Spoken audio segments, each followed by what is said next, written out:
again taking the I made it philosophy as I mentioned, in our life we have experienced differences even growing up in our own community, in our own neighborhood. We have experienced, it doesn't have to be color, it doesn't have to be race oriented, because it could be differences in economic strata, and there are differences between those people who are educated and not educated, skilled and not skilled, white collar and blue collar. Now there are those differences, but we got to manage those on a day-to-day basis.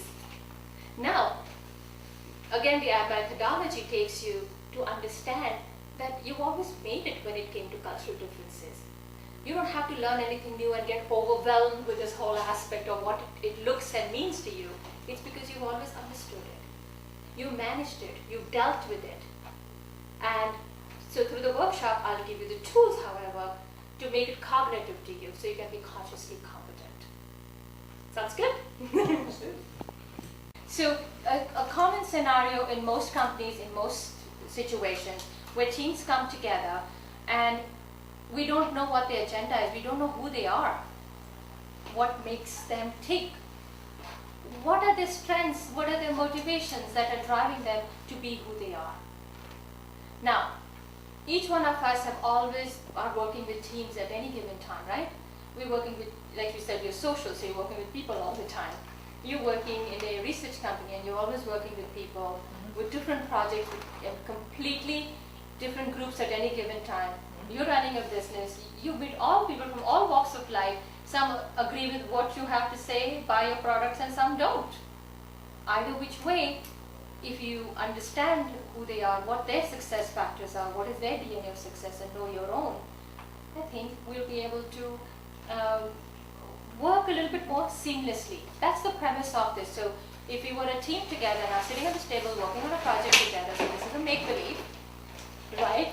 How would we do it? So we got to pay attention to the other person. If she's inspiration, he's confused and honest, she's confused and excited, she's social and caring, and you're happy. Now, I'm the team leader here.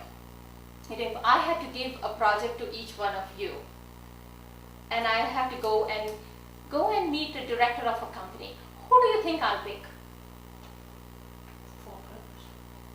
To meet the director of a company, say I make a sales pitch or about a company, about our project, or present our project, for example. Bring it happy and inspired.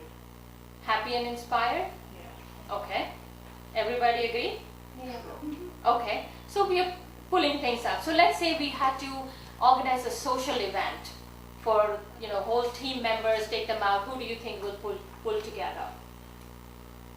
Niti. You put Niti together. Okay. But would you be able to do that alone? But somebody who's also excited, perhaps. Yeah. Confused and probably have different ideas floating around. But still excited. Yeah. So you see, you start pulling out the connections between people, so how you pull teams together.